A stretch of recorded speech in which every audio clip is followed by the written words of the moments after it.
جن سے تنخواہ لیتا ہوں عوام سے وہ اکٹھے ہوں اور آئیں آپ اور اس کے اوپر عمل کروائیں. تو اب جو ہے عوام نے خود اس پہ عمل کروانے کا مکمل فیصلہ کر لیا. 8 فروری کے بعد 8 فروری کو انہوں نے اپنا قانونی حق استعمال کیا اور اب جو ہے وہ یہ بھی قانونی حق ہے کہ آپ ایک غیر قانونی حکومت کو، ان لوگوں کو جو کہ دوسروں کے ہاتھوں میں کٹ پتلیاں ہیں، جن کی ذہنی حالت صحیح نہیں ہے، جن کو یہ معلوم ہی نہیں ہے، یعنی میں یہاں پہ کسی کو تنقید کرنا مقصد نہیں ہے.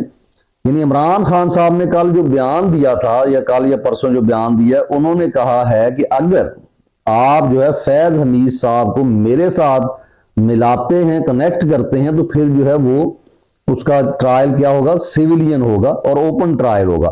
جس پہ جناب D G I S P R صاحب نے کہا تم ہوتے کون ہو؟ آپ جناب D G I S P R صاحب آپ کون ہوتے ہیں؟ آپ کے چیف آف آرمی سٹاف صاحب کا بیان آیا ہے کہ ہم